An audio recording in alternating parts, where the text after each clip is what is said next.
तो आज लोकसभा में कृषि कानूनों की वापसी वाला बिल पेश हो चुका है। आपको बता चले, किसानों के रुख में थोड़ी नरमी जरूर है, लेकिन आंदोलन अभी भी जारी रहेगा।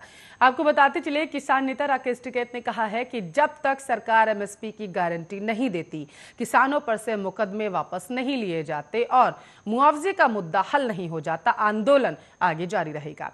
एक दिन पहले मुंबई में संयुक्त शेतकारी कामगार मोर्चा के बैनर तले आजाद मैदान में आयोजित किसान महापंचायत में हिस्सा लेने गए राकेश टिकैत ने कहा था कि पीएम मोदी एमएसपी के समर्थक थे जब वह गुजरात के मुख्यमंत्री थे। वह किसानों के हितों की गारंटी सुनिश्चित करने के लिए एक राष्ट्रव्यापी कानून चाहते थे। उन्होंने मोदी के नेतृत्व वाली केंद्र सरकार पर इस मुद्दे पर बहस से भागने का आरोप भी लगाया था।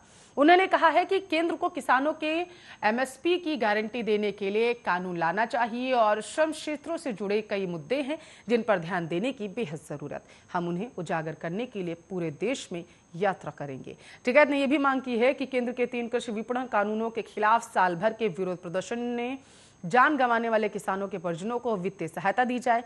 इस महीने की शुरुआत में देश के प्रधानमंत्री नरेंद्र मोदी ने 3 कृषि कानूनों को वापस लेने के सरकार के फैसले की घोषणा की थी। आपको बताते चले, जो किसानों के विरोध के केंद्र में थे, केंद्र ने प्रदर्शनकारी किसानों के साथ कई दौर की बातचीत की थी। केंद्र का कहना था कि कानून किसानों के हित में है, जबकि प्रदर्शनकारियों का दावा था कि कानूनों के कारण उन्हें कॉरपोरेट घरानों की दया पर छोड़ दिया जाएगा।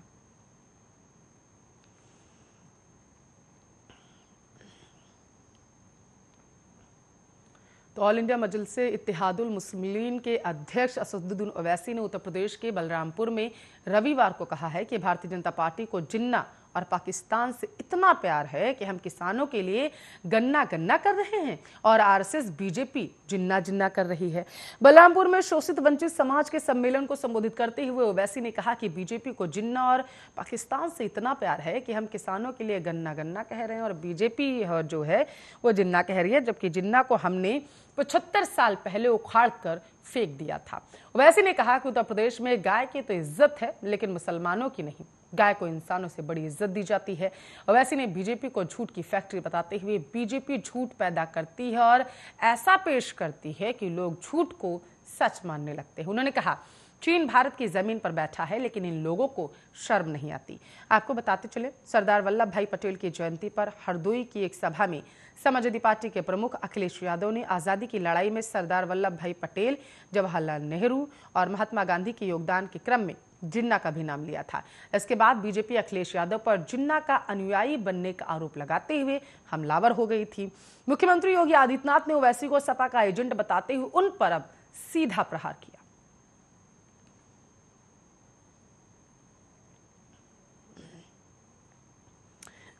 आपको बताते चले, कोरोना वायरस के नए स्ट्रेन को लेकर हुई पीएम मोदी की बैठक के बाद यूपी सरकार भी अब अलर्ट मोड पर आ चुकी है। यूपी के स्वास्थ्य विभाग ने 5 जिलों में खास ध्यान देने के अलावा टेस्ट, जांच और स्क्रीनिंग को तेज करने की योजना बना ली। यूपी में आने वाले विदेशी यात्रियों पर कड़ी नजर रखी जाएगी और इस मामले पर प्रदेश के वित्त, संसदीय कार्य मंत्री और इसके साथ साथ चिकित्सा शिक्षा मंत्री सुरेश कुमार खन्ना ने बताया है कि दक्षिण अफ्रीका से अभी तक यूपी आए 2 भारतीय नेगेटिव मिले हैं।